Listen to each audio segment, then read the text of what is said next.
Assalamualaikum warahmatullahi wabarakatuh. Halo guys, perkenalkan nama saya Ahmad Syahid. Saya adalah mahasiswa jurusan Teknik Informatika angkatan 2022. Di video kali ini saya akan menjelaskan mengenai pemrograman terstruktur, di mana di sini saya akan berfokus pada fungsi. Apa itu fungsi? Di dalam C++, fungsi adalah sekumpulan kode yang memiliki nama dan dapat dipanggil untuk melakukan tugas tertentu. Fungsi memudahkan kita untuk mengorganisir kode, menghindari pengulangan, dan membuat program lebih terstruktur. Adapun beberapa poin penting yang akan kita bahas di dalam video kali ini. Yang pertama, apa itu fungsi dengan parameter, kemudian fungsi yang mengembalikan nilai, perulangan nested, dan yang terakhir itu pass by value and pass by reference. Untuk yang pertama itu fungsi dengan parameter. Fungsi dengan parameter adalah fungsi yang menerima nilai dari luar saat dipanggil, di mana nilainya itu disebut parameter, dan digunakan oleh fungsi untuk melakukan tugas tertentu. Contoh sederhananya yaitu, di sini saya akan membuat fungsi sapa dengan parameter nama, kemudian ada juga fungsi mainnya akan memanggil kembali fungsi sapa. Langsung saja ke bagian kodenya. Di sini saya membuat void sapa, di mana parameternya ada sebuah parameter bernama yaitu nama, bertipe data string. Kemudian di dalamnya ada output cout halo. Kemudian kita panggil parameternya. Kemudian di in main-nya itu kita panggil fungsi sapa tadi, kemudian isi parameternya. Di sini saya mengisinya dengan nama contohnya alif. Kemudian kita coba jalankan dan muncul string hello tadi, kemudian muncul alif sebagai value dari parameter yang kita isi. Kemudian yang kedua ada fungsi yang mengembalikan nilai. Fungsi yang mengembalikan nilai adalah fungsi yang setelah dijalankan akan memberikan hasil output kembali ke bagian program yang memanggilnya. Nilai ini dikembalikan dengan kata kunci return. Contoh sederhananya yaitu, di sini saya membuat fungsi tambah dengan parameter A dan B, kemudian ada fungsi main yang akan di dalamnya ada hasil yang akan menyimpan hasil dari fungsi di mana ada parameternya A dan B yang tadi kita isi dengan value yang sebenarnya. Contohnya di sini, kita boleh hapus yang ini. Kemudian kita buat fungsi tambah dengan parameter A dan B. Kemudian di dalamnya kita mengembalikan penjumlahan A dan B. Return A plus B. Kemudian di dalam main ini, kita buat hasil yang akan menyimpan fungsi tambah tadi. Kemudian kita isi parameternya. Di sini saya misal ingin menjumlahkan 4 dan 6. Kemudian kita cout menggunakan string hasil penjumlahan adalah, kita memanggil hasil endel dan kita coba jalankan, dan muncullah hasil dari penjumlahan sama dengan 10, di mana 10 ini hasil dari 4 tambah 6. Kemudian selanjutnya kita akan membahas mengenai fungsi rekursif. Fungsi rekursif adalah fungsi yang memanggil dirinya sendiri untuk menyelesaikan suatu masalah secara bertahap. Biasanya ini digunakan untuk masalah yang bisa dipecah menjadi bagian yang lebih kecil. Contoh sederhananya itu seperti menghitung faktorial. Contohnya itu yang ada pada slide berikut. Di sini saya mau membuat sebuah fungsi faktorial dengan parameter n, di mana ada kondisi di dalamnya. Kemudian ada fungsinya lagi yang akan menyimpan hasil. Dan kita langsung saja ke kodenya. Di sini saya membuat sebuah fungsi untuk faktorial dengan parameter n. Di dalamnya ada kondisi jika n lebih kecil atau sama dengan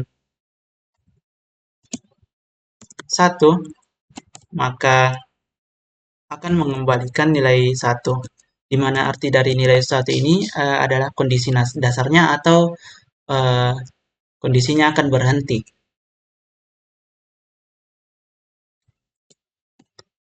Kemudian else-nya yaitu akan mengembalikan ke n dikali nilai faktorialnya, di mana nilai faktorialnya itu n kurang 1. N kurang 1. Kemudian kita masuk ke fungsi main-nya. Di sini kita membuat hasil yang akan menyimpan hasil faktorial.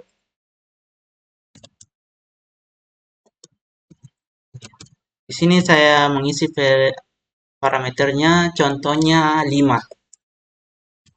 Kemudian kita siot menggunakan string.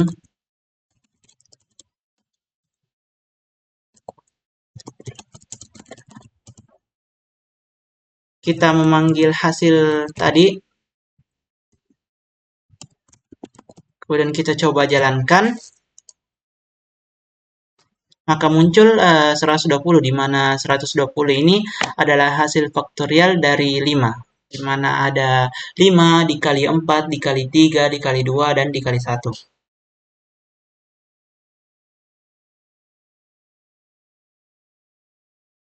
Kemudian selanjutnya, kita masuk ke pass by value. Di mana pass by value artinya nilai yang dikirimkan ke fungsi hanya salinan dari variabel aslinya. Jadi jika nilai ini diubah dalam fungsi, variabel asli di luar fungsi tersebut tidak akan terpengaruh. Contohnya ada pada slide ini. Kita coba langsung saja buat kodenya. Di sini saya membuat void ubah nilai, di mana parameternya adalah nilai x. Kemudian ada di dalamnya, kita coba ubah nilainya, di mana x sama dengan x tambah 10. Kemudian kita siot. Ini adalah contoh hasil nilai dari dalam fungsi.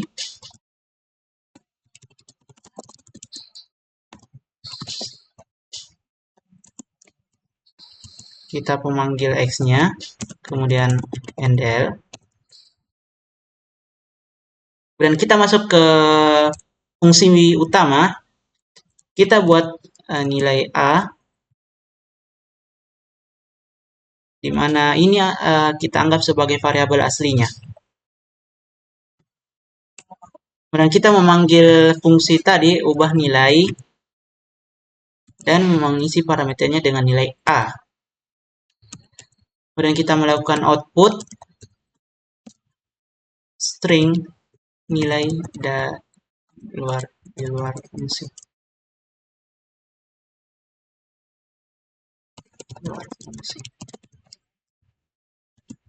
Kita memanggil a,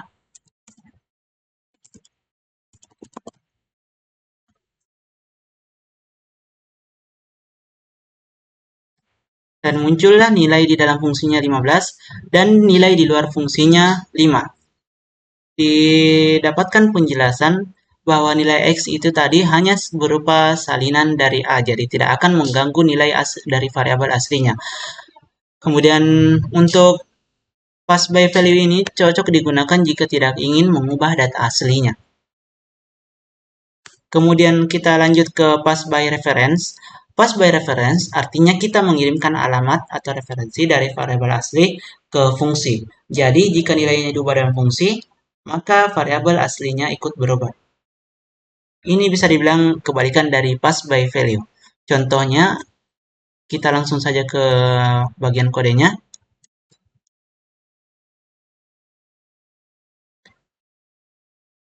Di sini saya akan membuat fungsi ubah nilai lagi, di mana ada parameternya. Kita tambahkan pointer, di mana pointer ini artinya akan membawa kita langsung ke alamat memori dari nilai tersebut. Kita ubah nilai x-nya dengan x ditambah 10. Kemudian kita manggil output nilai dalam fungsi itu. Kita memanggil nilai X yang telah diubah. Kemudian kita kembali ke fungsi main. Kita buat nilai A ya sebagai variabel aslinya. Kemudian memanggil fungsi ubah nilainya, di mana parameternya itu kita memanggil variabel aslinya atau nilai A. Kemudian kita melakukan output nilai dalam fungsi. Kita memanggil add yang tadi, kemudian kita coba jalankan. Maka dapat kita lihat bahwa berdasarkan penjelasan yang tadi, jadi di X ini bukan lagi merupakan salinan, tetapi ini adalah nilai alamat langsung berkat simbol pointer ini. Kemudian saat nilai X ini diubah, maka otomatis A juga ikut berubah karena sama-sama merujuk ke tempat yang sama.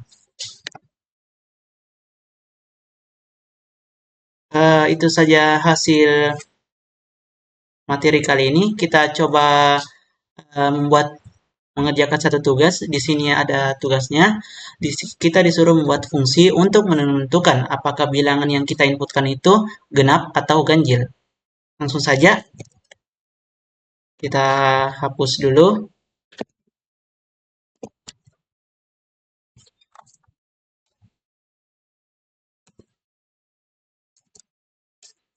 Programnya bisa dibilang cukup sederhana,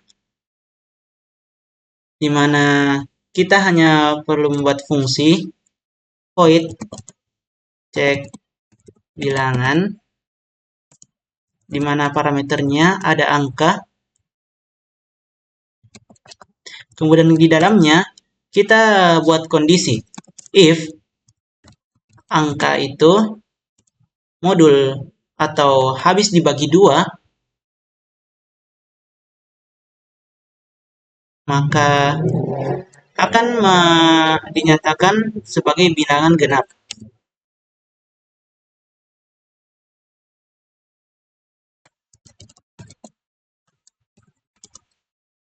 Kita menggunakan string dan nyatakan sebagai ini adalah bilangan genap.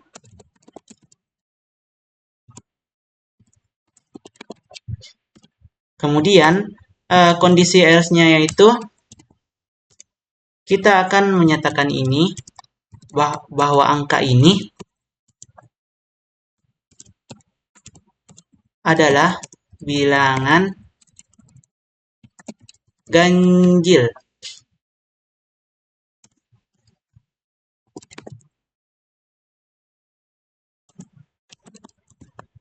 Kemudian kita masuk ke dalam fungsi mainnya, kita buat angka, kita buat variabel angka, di mana kemudian kita melakukan output yang akan berisi perintah untuk memasukkan bilangan.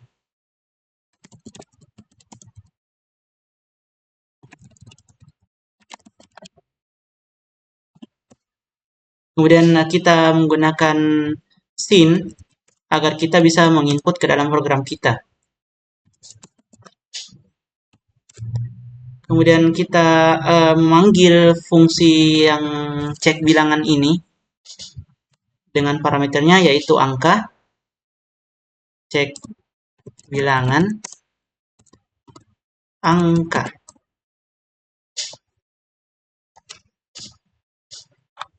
Coba kita jalankan. Sini saya akan mencoba memasukkan 10 dan sudah ditentukan berdasarkan rumus modul. Jika habis dibagi 2, angka tersebut habis dibagi 2, maka hasilnya adalah genap. Jika saya masukkan angka ganjil 1, 2, 3, maka terdeteksi bahwa itu adalah bilangan ganjil. Mungkin sampai di sinilah yang bisa saya bawakan. Lebih dan kurangnya mohon dimaafkan. Saya akhiri dengan ucapan Assalamualaikum warahmatullahi wabarakatuh.